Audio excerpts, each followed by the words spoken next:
Umaangat na ho ang tubig din ho sa kalsada. Kinabukasan ay naman daw ho kami ni John Mags. Kasama ho namin ulit si Uno. Nasa 30 kilo din ho yung amin nahuli ni John Mags. Nagluto naman ho ako ng aming pananghalian na masarap na piritong talong saka ho piritong tilapyang. Hi mga katroops, magandang buhay. Lubog pa rin ho yung ating kubo mga katroops sa tubig doon ho sa ilalim. Kaya kailangan magbangka para makapunta lang ho doon sa kubo. Tumataas pa nga ng sobra ang tubig ho, sumasampa na sa kalsada. Buti na lang doon sa may mags ng aking gulong ng motor ay hindi pa sumasampa. Diyan pa lang ho sa may gulong. Naawa na ako diyan sa motor ko ay maghapon na lang diyan nakababad sa init ng araw. Kaya napa-order na ako ni Reng motorcycle cover. Lalo na pag ako'y nasa itaas ay medyo tinatamad na ako bumaba gawa ng tubig.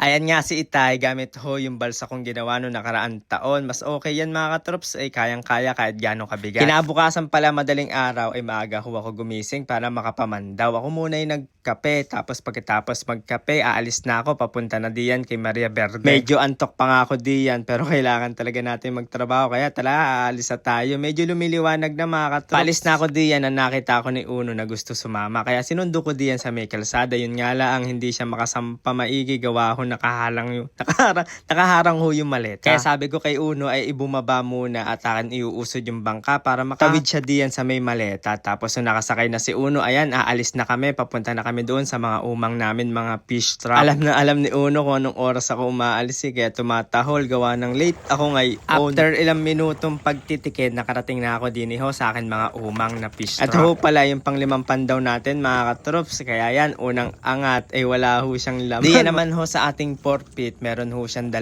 piraso no pagkakaangat ko. Medyo hindi pa humuhuli yan ng kagandahan mga katrops si forfeit. Pero dahil nakakahuli siya ng mga ligaw na tilapia diyan, ay hindi ko na muna ho aalisin dyan. Hayaan ko na muna siya hanggang sa makahuli siya. Ito namang screen na iyan ay talagang hindi nakakahuli, kaya nilipat ko na ng pwesto doon ho sa bandang dulo. Tapos yan naman ho yung laging may magandang huli, kaya hindi ko siya tinatanggal diyan. Kaya kahit mahirap angatin, ay pagkakaangat mo ay talaga matutuwa ka sa makikita mo no laman ng iyong mga isda. Sobrang dami ng blessing mga katrops, kadami ng mga tilapyang uri. May mga pailan-ilan hong pumapasok ng mga arroyo. Pinakamadaming huli kong arroyo ay 4 na piraso na maliliit. Tapos karamihan ay mga orig na tilapia na. Simula ho pala no naman daw ako, ay araw-araw na ho ako namamandaw tuwing umaga. May mga screen na napakadami hong laman. May mga screen naman ho na mga 1 kilo or 2 kilo ang laman. Pero napakaganda ho ng mga laman na tilapia mga katrops. Meron 3 piraso 1 kilo, 2 piraso 1 kilo. Tapos meron pa ako nahuli kaninang 3/4 ang kilo. Nakakatuwa pa nga itong huli kong inangat. Napakadami nung laman. Talaga naman bago pa umuwi, talaga mapapangiti ka abot hanggang tenga. Kaya jackpot na naman si Uno sa kanyang ulam. Ay nangangamoy kanin na lang ang kulang. Nakalibre na naman tayo ng ating pananghalian at hapunan ngayong araw mga katrops. Ilang beses ko na nga nakasama si John Mag sa pamamandaw, pero hindi pa kami nahuhulog. Di tulad nung nakaraan, ay halos pagkasama ko siya ay talaga nahuhulog kami diyan. May isang beses